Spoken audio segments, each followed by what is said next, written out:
Fala pessoal, tudo certo? Rafael Meneghelli aqui. Esse vídeo é como complemento de um podcast sobre a NR5, o novo texto da NR5 que eu postei essa semana aqui no canal. Então, se você quer aprender de uma vez por todas como se faz o dimensionamento de uma CIPA segundo o novo texto da NR5, segue esse vídeo aí até o final e você vai ver que é muito simples e muito fácil, beleza?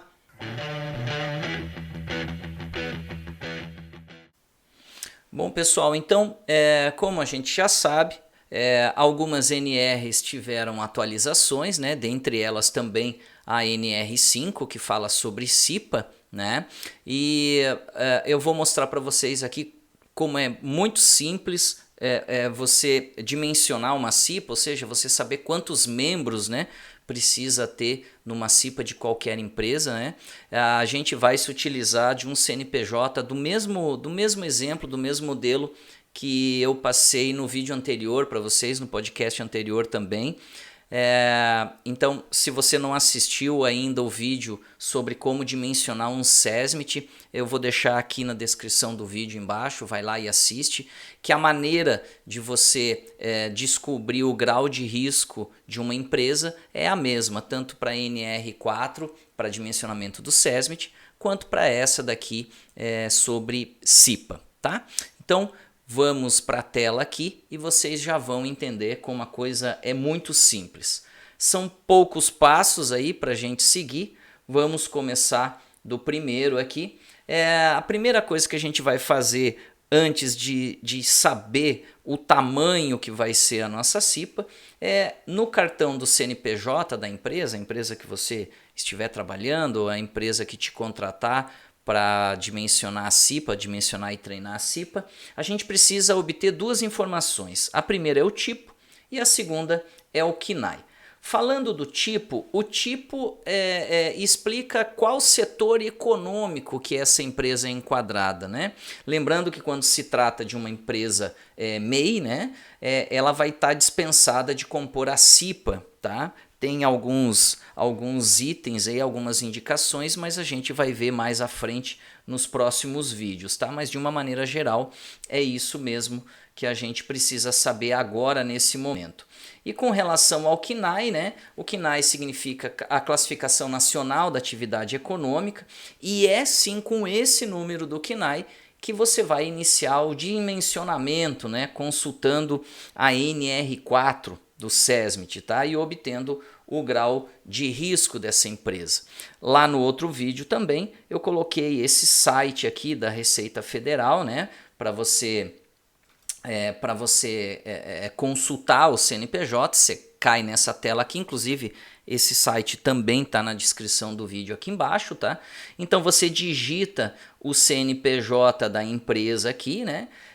Clica aqui não sou humano e clica nesse botãozinho consultar, tá? Eu não vou fazer agora porque tem dias que esse site aqui fica dando muito erro, então eu já abri direto, tá? Mas não tem problema algum, quando você digita o CNPJ aqui e clica em consultar, vai vir para essa tela aqui, tá? Que é o mesmo exemplo que a gente usou lá para o dimensionamento do SESMIT, tá? Então o que você vai precisar, ó? Tá aqui, ó, código de descrição da atividade econômica principal, tá?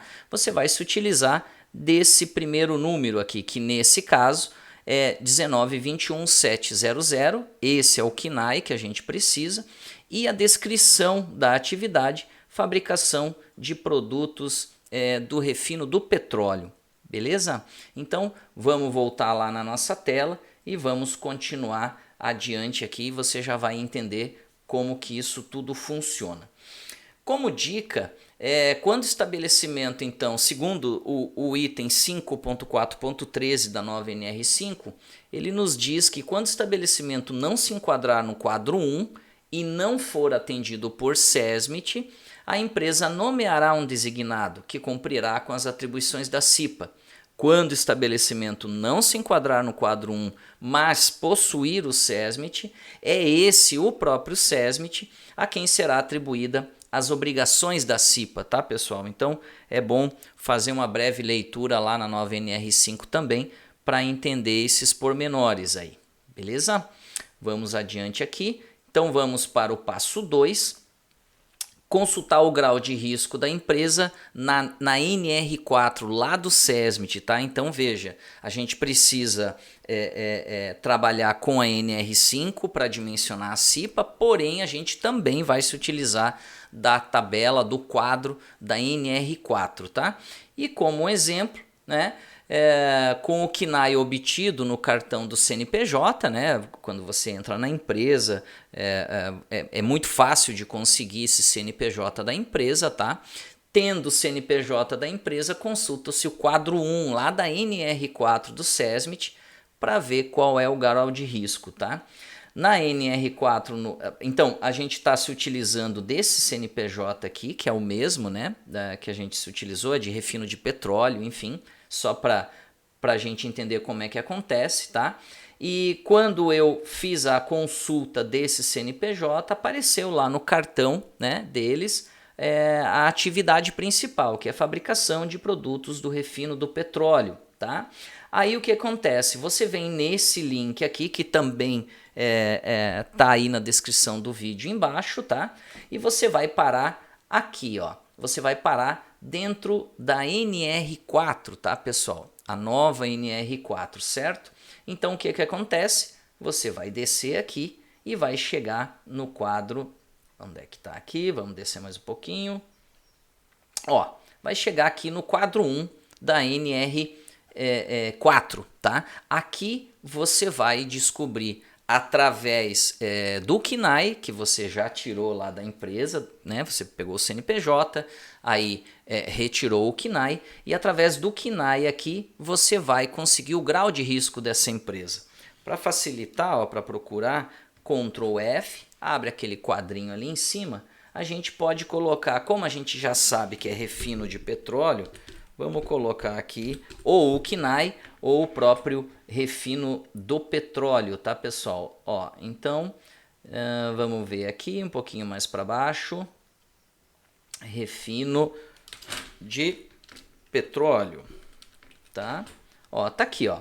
Fabricação de produtos do refino do petróleo, tá? Então, novamente, aqui a gente encontra o KNAI, né? O número do KNAI daquele CNPJ, tá? Aqui do lado esquerdo, e do lado direito a gente encontra aqui o grau de risco, tá? Ou seja, esse CNPJ que a gente está usando como modelo dessa empresa que faz refino de petróleo tem grau de risco 3, certo? Então, vamos voltar, a gente anota esses valores, anota aqui o KNAI, anota a denominação da empresa e anota o grau de risco. E agora a gente já tem todos os dados que a gente precisa aqui, tá? KNAI obtido então 19.21.7 e o GR, né, o grau de risco 3, tá? Depois, o que vai acontecer? Agora a gente já tem praticamente o nosso resultado da nossa consulta daquela empresa, né? É necessário então saber o grau de risco da empresa, porque através dele saberemos o tamanho da nossa CIPA, né? Quantos membros, afinal de contas, a gente vai ter nessa CIPA, bem como a carga horária do seu treinamento da CIPA, ou seja, uma das outras alterações, uma das várias alterações que teve na NR5 é que o treinamento agora dos membros da CIPA está condicionado ao grau de risco da empresa, tá? E não mais 20 horas para todas as empresas como era antigamente, tá? Depois eu vou mostrar para vocês como que ficou essa tabelinha ali. Então, realmente, o grau de risco da empresa é um dado importante que a gente precisa. Então, no nosso exemplo, o KNAI então é o 19.21.7, fabricação de produtos do refino do petróleo e o grau de risco 3, beleza? Então, a gente tendo esses dados agora, fica muito fácil de concluirmos aí a nossa CIPA, tá? Vamos para o passo 3, tá? Então, após saber qual é o grau de risco da empresa, vamos precisar saber de quantos membros será composta a CIPA e podemos consultar agora sim, né, lá no quadro 1 da NR5, né, da própria NR da CIPA, certo? Então, o quadro de dimensionamento da CIPA também está nesse link aqui que eu deixei também na descrição do vídeo ali embaixo. Você pode clicar e você vai parar direto aqui na NR5, certo? E aí, a única tabela que você vai se utilizar dessa NR5, o único quadro, né, que você vai se utilizar da NR5 é esse aqui, ó, quer ver? Ele já... Aqui, ó, deixa eu diminuir um pouquinho para aparecer ele inteiro, né? Isso, agora aqui aparece, tá? Então, esse aqui é o quadro 1 do dimensionamento da CIPA. Vocês podem ver que do lado esquerdo ali, grau de risco. Antes ele era um pouco mais complexo, né? Tinha pela atividade, né? Tinha A, tinha B, C, D, cada letra dessa era a designação de um tipo de atividade da empresa. Agora ele ficou só com os graus de risco aí de 1 a 4, tá? E na parte de cima aqui, na horizontal em cima, o número de integrantes da CIPA, que é baseado em cima do número de empregados do estabelecimento. Então, da mesma forma que o SESMIT, aqui também, ó, de 0 a 19 empregados, de 20 a 29, de 30 a 50 e enfim, e vai até o final da tabela também sem problema nenhum. A única coisa que a gente vai fazer agora é cruzar, né, o grau de risco dessa empresa com a quantidade de empregados do estabelecimento e a gente já vai ter aí o dimensionamento da nossa CIPA, tá?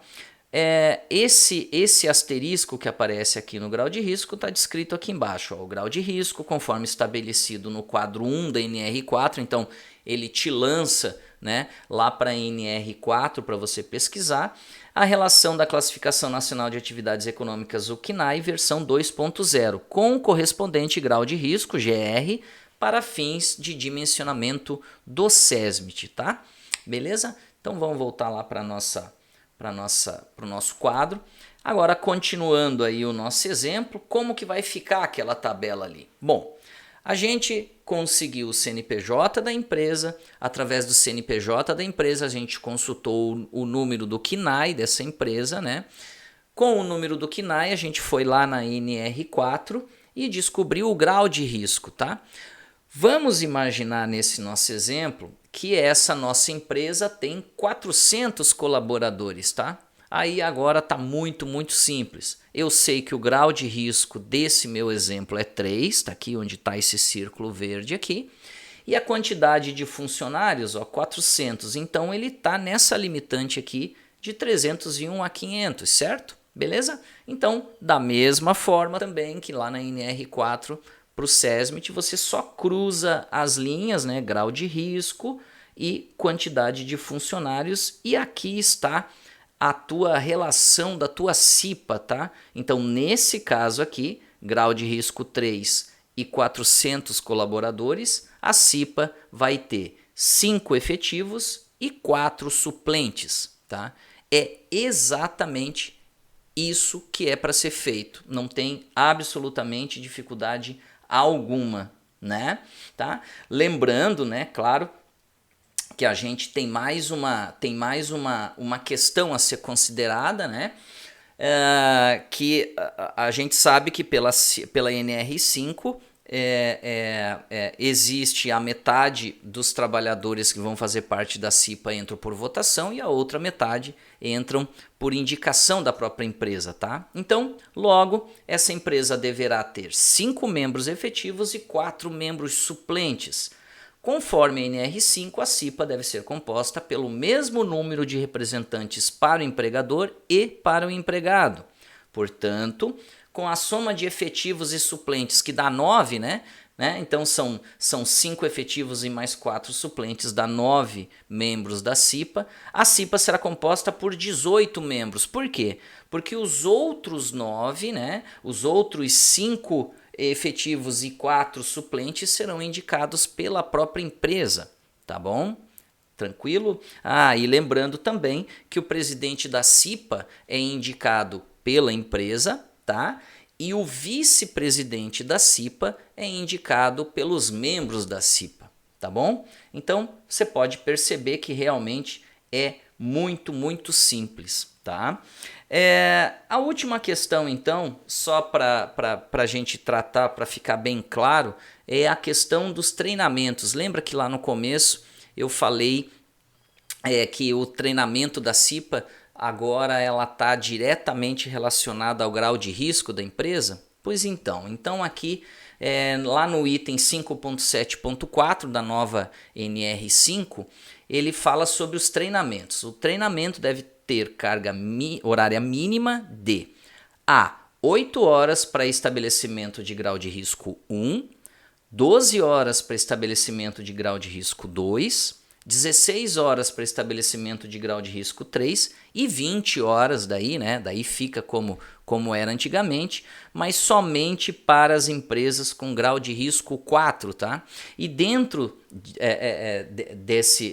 desse treinamento, dessa carga horária aqui também, foi liberado que para grau de risco 1, por exemplo, você pode fazer o treinamento todo em EAD, né? Aí os outros graus ali, se você acompanhar lá na própria NR, você vai perceber que alguns precisam ter tantas horas EAD e tantas horas na prática, presencial, enfim.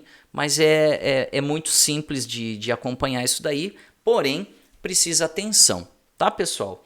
Então, no mais, eu acredito que foi tirado todas as dúvidas aí com relação ao dimensionamento da CIPA, né? É muito simples, muito prático, muito rápido, tá? Já aproveita aí, se gostou, dá um joinha aí para contribuir com o canal do professor aí, se inscreve aí no canal também, compartilha, enfim. E semana que vem a gente vai ter mais vídeos aí, né? Toda semana a gente vai ter um assunto específico aí sobre segurança do trabalho. E você também que é estudante aí de técnico em segurança do trabalho e tiver alguma dúvida, alguma coisa, pode mandar a dúvida aqui embaixo aqui, que o professor vai ter o maior prazer de respondê-lo, tá? E também, caso vocês tenham alguma indicação de algum assunto que vocês queiram aprender, que eu possa contribuir também, bota numa dica aí embaixo aí que logo que possível eu gravo o vídeo e posto para vocês. Tá bom, pessoal? Um grande abraço e espero ter ajudado todos vocês, tá bom? Valeu!